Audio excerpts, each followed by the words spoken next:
نحمدہ و نصلی علی رسولہ الکریم۔ عزیزان محترم، میں محمد اسلم ڈوڈی، چیئرمین لبرل پارٹی پاکستان، آپ سے مخاطب ہوں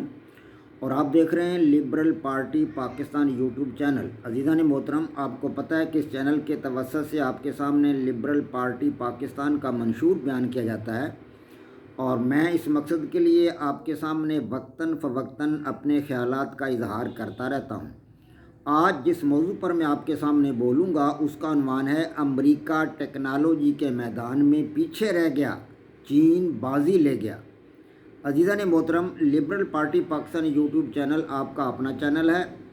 میں امید کرتا ہوں اور توقع ظاہر کرتا ہوں کہ آپ اس چینل کو سبسکرائب کریں گے، لائک کریں گے، شیئر کریں گے اور بیل آئیکن کو بھی دبا دیں گے تاکہ پارٹی کی طرف سے دی جانے والی معلومات اور گزارشات بر وقت آپ کے پاس پہنچیں اور آپ کے دوست احباب اور عزیز و کارب ان سے استفادہ کر سکیں۔ عزیزان محترم، امریکہ کے محکمہ سافٹ ویئر کے چیف سر نکولس کا ایک بیان یا ان کی طرف سے ایک رپورٹ آئی ہے جو امریکہ کے مختلف اخبارات میں شائع ہو چکی ہے۔ اس رپورٹ میں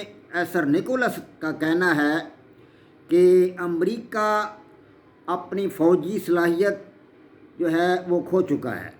امریکہ کی فوجی صلاحیت، مقابلہ کرنے کی صلاحیت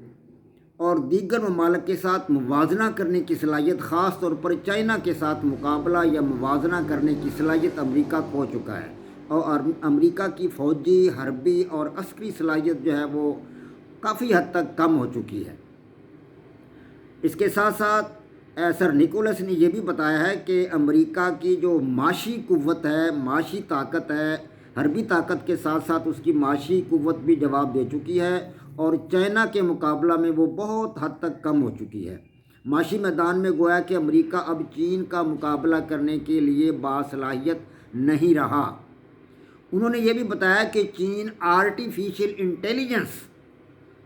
جنگ جو ہے وہ امریکہ کے مقابلہ میں جیت چکا ہے۔ آرٹیفیشل انٹیلیجنس کے میدان میں امریکہ اور اس کے تمام حواری یعنی نیٹو کے 28 ممالک بمائے امریکہ اب چائنا کا آرٹیفیشل انٹیلیجنس کے میدان میں مقابلہ کرنے کے لیے باصلاحیت نہیں رہے۔ انہوں نے بتایا کہ چین اس وقت جدید ترین ٹیکنالوجی، خاص طور پر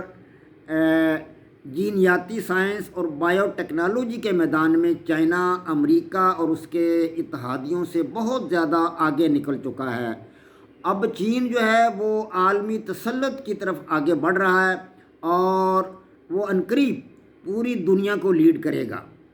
اس کے ساتھ ساتھ انہوں نے بتایا کہ امریکہ کا سائبر ڈیفنس سسٹم جو ہے وہ مکمل طور پر ناکارہ ہو چکا ہے۔ یعنی سائبر ڈیفنس سسٹم سے مراد ہے کہ بیرونی حملہ آوروں کو روکنے کی طاقت، بیرونی حملہ آوروں کو روکنے کی صلاحیت، ایبلٹی، وہ انہوں نے بتایا ہے سر نکولس نے کہ یہ امریکہ کی جو ہے یہ ناکارہ ہو چکی ہے اور اس میں جدت نہیں رہی۔ اب چائنا کے پاس جو سسٹم ہے وہ جدید ہے، اس میں جدت ہے اور وہ امریکہ سے کافی حد تک بہتر ہے۔ امریکہ جو ہے اس نے بتایا کہ ٹیکنالوجی کے میدان میں اس کے پاس اب جدت جو ہے یہ نہ ہونے کے برابر ہے، اور ٹیکنالوجی کا استعمال دفاعی میدان میں بھی اس نے کہا ہے کہ سست روی کا شکار ہو چکا ہے۔ اس لیے یہی وجہ ہے کہ CIA اور MI6 کے جتنے بھی پروگرام تھے، مشرق وسطیٰ میں تھے یا دیگر کئی ممالک میں تھے، وہ سارے کے سارے پروگرام شکست کھا چکے ہیں۔ انہوں نے بتایا کہ خاص طور پر افغانستان میں اور پاکستان میں شکست کی سب سے بڑی وجہ یہی ہے کہ امریکہ کے پاس وہ اب جدت کا نظام، ٹیکنالوجی کا نظام جو ہے وہ چائنا کے مقابلہ میں کمزور پڑ چکا ہے، اور چین جو ہے اب امریکہ کے مقابلہ میں ہر میدان میں آگے نکل رہا ہے۔ اقتصادی میدان میں بھی آگے نکل رہا ہے، حربی اور دفاعی میدانوں میں بھی چائنا آگے نکل رہا ہے۔ انہوں نے بتایا ہے کہ پاکستان اور افغانستان میں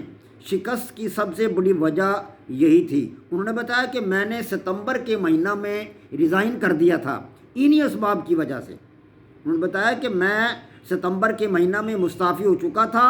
وجہ یہی تھی کہ امریکہ اب ٹیکنالوجی کے میدان میں پیچھے رہ رہا ہے، اس کے پروگرام میں جدت نہیں رہی، اور وہ ایسے لوگوں کو بھرتی کیا جا رہا تھا اس محکمہ میں یعنی سافٹ ویئر انجینئرنگ کے محکمہ میں